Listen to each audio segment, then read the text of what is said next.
Have you ever laid beside someone every night and felt lonely? Slept on the same bed, but your heart has been starving?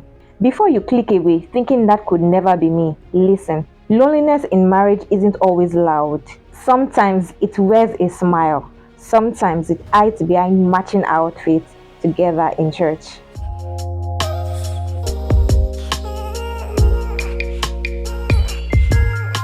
Welcome back to Loving and Living Daily, where we discuss everything about faith, love, lifestyle, and everything in between. So sit back and let's enjoy today. So many women are married, but they are starving emotionally. They make meals, they prepare the kids, they do everything at home, going to work, everything you can ever imagine.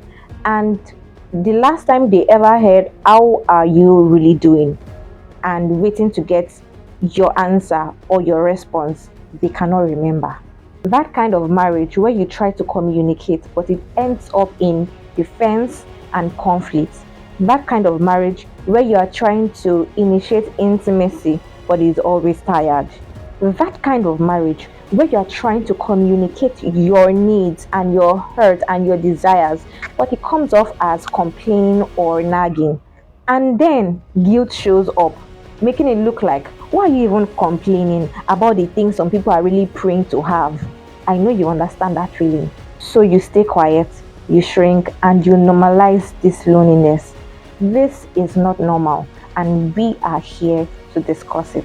Hear me, sis, you are not crazy. There's so much of you that needs to be seen, there's so much of you that needs to be heard, but it feels like loneliness in marriage is not only about proximity, it's about emotional connection.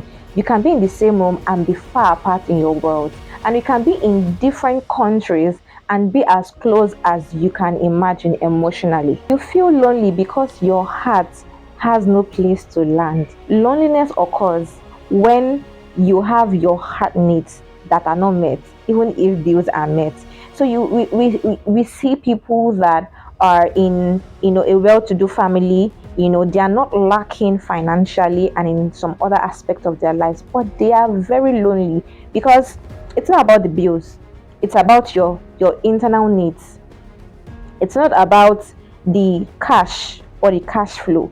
It's about your love, your needs, your aspirations, what you want out of that man that you decided to say I do with. Sis, if you don't heal, your next step will be very dangerous. Many women, because they are lonely, they zone out.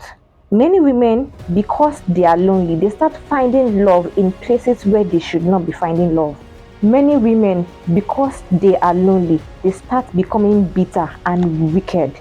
This should not be you. Loneliness is a signal, is not a sentence.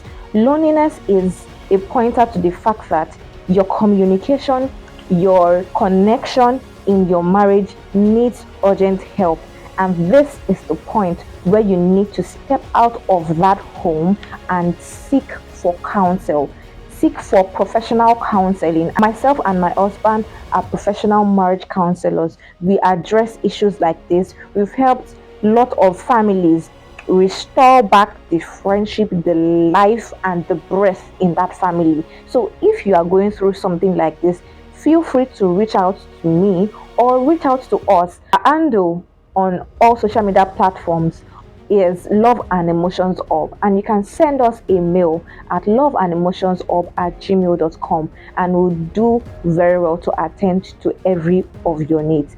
Do not forget, do not treat loneliness in silence, because at that point different thoughts comes to your mind, different types of emotions start boiling in you. You might want to take some actions or some steps that might be out of proportion. Here are practical keys and steps to addressing loneliness in marriage. I have helped countless women, including you, if you are interested, overcoming loneliness in their marriage. Number one, name it.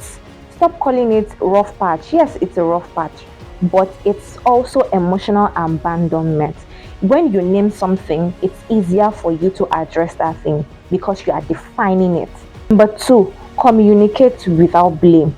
A lot of times, the mode of our communication too might be faulty. The mode at which we pass our needs or our desires across might come off as offensive or even defensive or blaming. So sit down and know how to communicate with your spouse. One of the keys that we give to couples when communicating with their spouse is the use of I statement instead of you statement. And what we mean by that is, if you feel unseen or unheard, you will not tell your spouse that you always abandon me or you don't pay attention to my needs. You would say instead that I feel unseen, or you say that I don't feel appreciated, or I don't feel visible in this marriage, something of that nature. Number 3, do not suffer in silence. I just spoke about seeking professional counseling. Seek professional counseling. It's very important. Number 4, which is the last on my list, reignite your personal power.